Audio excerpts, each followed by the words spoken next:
What's up, guys? Welcome to episode 190 of the Monday Night Wars. I am Chad Talks, and joining me, as always, is J Mac Gaming. Hello, I am the principal of this school. I love your new catchphrase, and I love how if you didn't see the tweet that you put out, you're really confused what that is. If you haven't seen that tweet, go on to J Mac's Twitter and check it out. It was really funny. It made me laugh. But one thing that's not going to make me laugh is this episode of Nitro. So, are you ready, Justin? Because it'll make me fucking sleep. Are you ready for the show? Yeah. All right. So, first things first is a pre-show match. I wanted to see how well women did because I wanted to start a women's division. So I'm planting the seeds, and I'm slowly doing it. So I had a pre-show match with Jazz and Lita. There was an abysmal pre-show match, but Jazz defeated Lita by submission. Got a 29. So, that's not good. No, not good at all. The fans came to see male competitors and were not happy to see either of them. Well, fuck you guys. Well, that ain't good either. Ways. That ain't We're it. going to have to tweak the product a little bit.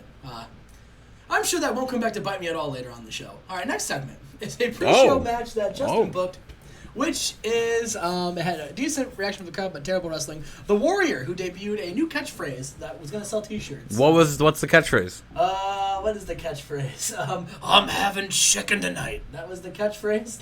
And, the catchphrase is, forget the mustard, it's karate time. That's the catchphrase that's going on a t-shirt, and the Warrior defeated Rick Martel with a flying shoulder block. What? Yep. I wouldn't have booked him if that was the catchphrase. Forget the mustard, it's karate time. Forget the mustard, it's karate time. All right, fair enough. All right, next segment. So we are just got a 59. What'd you book it on? What the fuck? What'd you? I booked it. I booked them both on overness. Who? Everybody, all three of them. Are Sting, Goldberg, and Bishop not over? What's the red one say? The lack of anything interesting happening in this. You can't have the same everyone on the same. Oh really? Yeah. Oh well. That's why I said mix them up. Okay. Well. We are in store for a really poorly rated Nitro. Oh. Regardless, Sting, Goldberg, and Eric Bischoff are in the ring, and Sting and Bischoff are there, and they're shooting on Goldberg. Sting says that Goldberg made the biggest mistake of his life when he challenged him to Slamboree, and even bigger mistake when he put his hands on him last week. He said, no, he's just recovering. He's still hurt. He's nursing an injury, and but because of his love of pro wrestling and for his love of Nitro and WCW, he has decided to show up today even though he's injured. And Goldberg should be ashamed of himself for putting his hands on Sting while he's hurt. Goldberg comes down the ring and says, Sting, I don't give a damn what you think. I don't care if you're wrestling hurt, and I don't care if you think that I was in the wrong when I speared you last week. In fact, I think I might do it again. And he runs in the ring, and Bischoff stands in his way and says, Goldberg, before you do that, I want to tell you something. You see, you went over my head and talked to Ted Turner last week, and this is my show. I booked this show. I'm the general manager of Nitro, and I had decided to make a rule. And here's the rule. If you put your hands on Sting or any other member of the NWO from this point until Slamboree, your match against Sting is going to count as a loss automatically, which means your streak, Goldberg, will be over with. And you will not receive a WCW championship match for an entire year. So, let me ask you again, Goldberg, do you really want to spear Sting? Because if you do, and he gets out of the way, he says, be my guest. And Sting stands there. Also yeah, hit me, Goldberg. And he actually walks up and slaps Goldberg in the face and says, hit me, Goldberg, come on. And Goldberg doesn't hit him, and instead, he jackknife power bombs Bischoff and goes to the back. What the fuck? Damn, that's crazy. So yeah, that's what happened. How's that? Goldberg then demands for a match, and Bischoff and Barry Horowitz. You were not kidding about this Nitro, brother. Barry Horowitz comes down to the ring and says, "Listen, I came out here a couple weeks ago on Thunder, and now I'm here tonight. I want my job back, and I'm gonna impress the bigwigs in WCW when I beat Bill Goldberg tonight." And in an extremely short match, Goldberg defeats Barry Horowitz in 2:32 with a jackhammer. Unfucking believable, brother. All right, we are backstage. Oh my god. 25 because I booked all the women on sex appeal.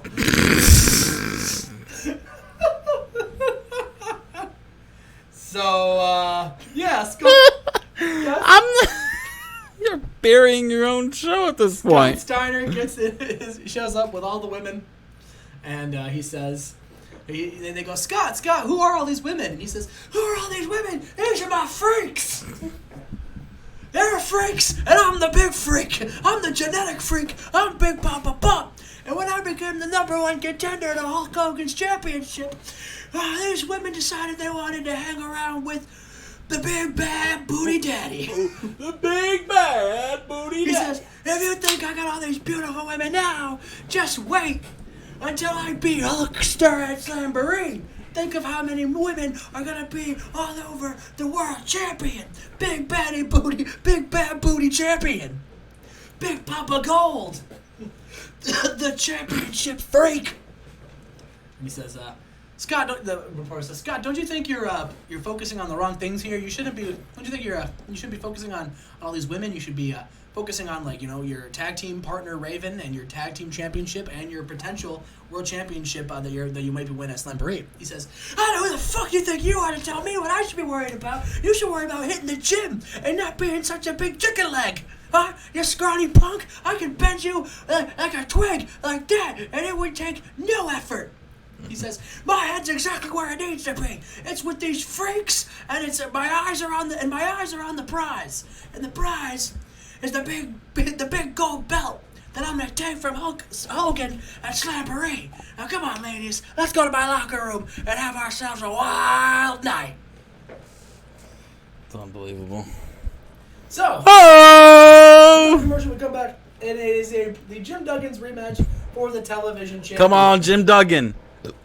Jim Duggan versus Val Venus, and in a terrible match, Val Venus defeats Jim Duggan in 1 minute and 56 seconds with a pile driver. And Val Venus makes defense #1 of the WCW television championship. This is bullshit. So Val Venus is making out with Jim Duggan. Tori Wilson, as Jim Duggan's on the ground, and he grabs him up and he says, I didn't even break a sweat in that match.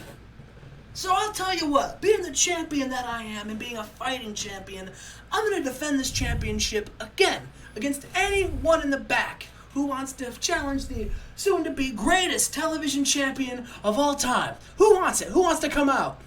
And all of a sudden, Chyna's music hits. Excuse me, what? Chyna is in WCW. Chyna has debuted on Monday Night Nitro. The crowd goes wild. Chyna comes out of the ring. And then about that didn't have much heat but terrible wrestling. Chyna defeats Val Venus in 4:45 with a powerbomb and wins the WCW World Television title.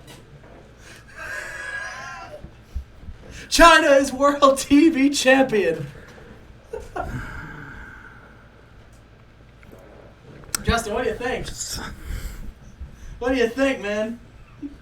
You fired Chyna for soft drugs, and I put the television title on her.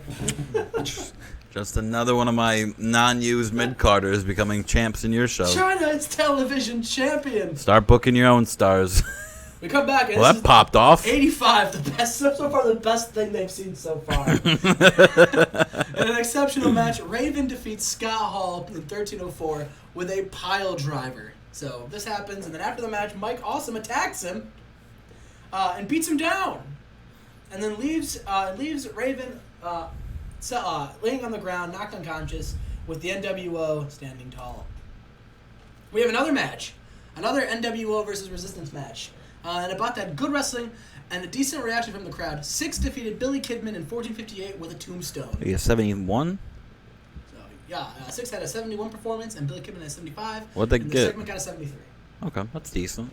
So, yeah. Okay. I'm still in shock and all over Chyna. So, Scott Steiner. How'd you spell it? What? How'd you spell it?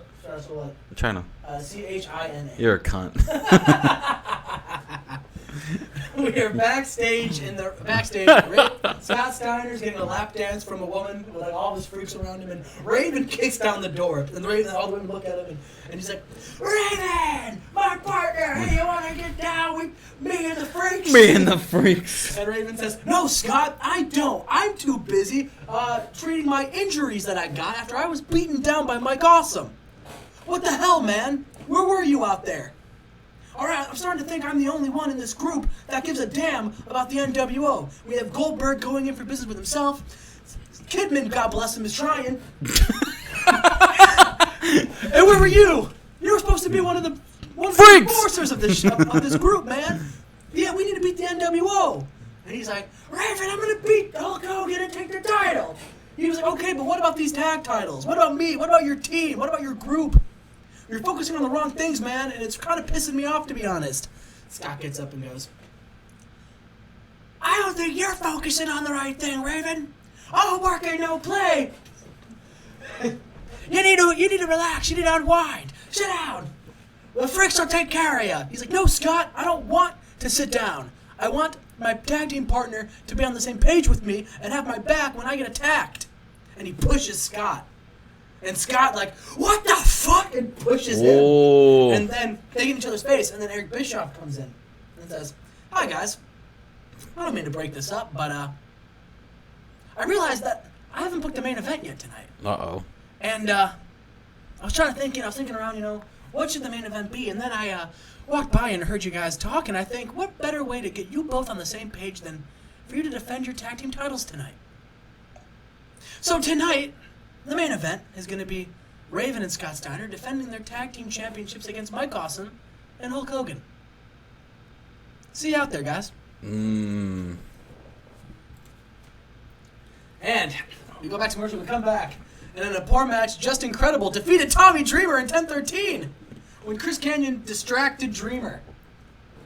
I'm not about this incredible push. He's got 69 at this angle, though. Nice. So, that's because I only rated DDP and Tommy. But anyway, so, Tommy Dreamer is in the ring with, Just Incredible and Chris Kanyon. They're outside the ring. They've got Mahoney and Steve Richards next to Tommy Dreamer in the ring, and Just Incredible goes, Dreamer, I beat you. I pinned you last week, and I pinned you here. I think I've earned myself a shot at the Hardcore Championship. And after I beat you at Slamboree, I'm gonna call that championship what it is and defend it with honor. Because that championship means more to me than I think it does to you, Tommy. You see, I was one of the upstarts in ECW. I was one of the rising stars, one of their future guys. And I signed with WCW because I wanted to make a name for myself, and I thought about coming up with my fellow Extreme Brothers would be the best way to do it. And what did you do? You turned your back on us, you turned your back on your family, and most importantly, you turned your back on everything you did at ECW, and you should be ashamed of yourself.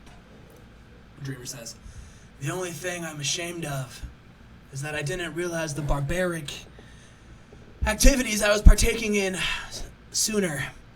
The fact that I stuck around ECW as long as I did and didn't see the evil that it was, Justin, you should count yourself lucky. You should thank me for convincing all of the XWO guys to come here instead of staying there, because we are now able to focus on the important things, which is our health, our safety, and our long-term careers, and being able to dream big. Just like Mahoney and Richards before you. Justin, I can't wait to face you at Slamboree because I'm going to show you the light. As far as you go, Great Canyon, Justin, one thing you should learn about being a dreamer is you always have a plan B.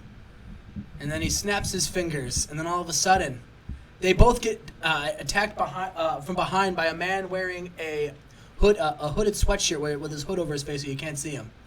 He takes off his hood to reveal a bald Diamond Dallas Page. And he gets in the ring and he says, ladies and gentlemen, meet the next big dreamer, Diamond. Coming up to the stage, please give your hands and feet Diamond. to Diamond. And Diamond Dallas Page, or Diamond, sorry, just drops to his knees. And yell, as well as Mahoney and Richards and Tommy Dreamer stands above them, and they all yell, "Dream big!" That's that segment. We have ourselves fuck yeah, let's a go. Four-way match. For Come on, Road Warriors! WCW Global Tag Team Come on, Road Championship. Warriors! This is for the Global Tag Team Championships. It was a match that I set for Brawl. So, because these four guys are just going to... These four teams Beat are just the going to fucking fuck out of fight each for other. 10 minutes. All right. And then a decent match. The Total Cable Package defeat the Legion Boo. of Doom. Big in Japan and Faces of Fear. So, the order of elimination were the Faces of Fear first, thanks to that push. And then Big in Japan, and then finally Legion of Doom and the Total Cable Package win the Global Championship titles. And after the match, they hug. They hug. Yes. They celebrate their epic win. Lex Luger and Sid Vicious grab microphones. They hold their tag team championship, and Lex goes, "Look, man, I'm sorry for what happened last month. I'm sorry. Aren't they just fucking enemies? Brothers fight. But this tournament has taught me one thing, and that's that sometimes brothers fight, but brothers always have each other's backs. You know, we're going to the finals of this tournament, and we're now the WCW Global Tag Team Champions, and I just want to know, are we good?" Sid grabs a microphone and he says, "We're good, man." And then they hug. The crowd pops. TCP, TCP. Who pops for that? This is my least favorite angle for the last 7 months. Everyone pops for it. Oh. And our main event for the tag team titles and a superb match. Scott Steiner and Raven defeat Mike Awesome and Hulk Hogan in 1710 when Scott Steiner pins Mike Awesome with a Frankensteiner. And Scott Steiner and Raven make defense number 3 of the WCW Nitro Tag Team titles. That's fair. And confusingly, Scott Steiner and Elizabeth are on different sides of the face. Yeah, that was the other one. We gotta fix that. And then after the match, Raven and Scott Steiner are attacked by the NWO as they all come down to the ring. Bill Goldberg stands ringside watching. He can't get involved. If he does, he loses his match, and he never gets a championship match for a year. So Goldberg watches ringside just mad as Raven and Scott Steiner are getting just dolly-whopped by the NWO. After that match, the NWO all too sweet each other to close the show. Typical. And this got a 76. Man, we gotta get me on the booking sheet again. No, we're fine. We're fine. I'm learning. We're learning. You're as we go. you're gonna be bankrupt. No, we're fine. We got this. A couple bad nitros. We were picking it up. Lose your, But anyway, guys, that lose was your episode TV deals 100 again. That was episode 190. Like and subscribe. Thanks for watching. Big things popping, little things stopping, and I'm gonna eat my Jimmy John's now. All right. Hey, fuck Cody Rhodes.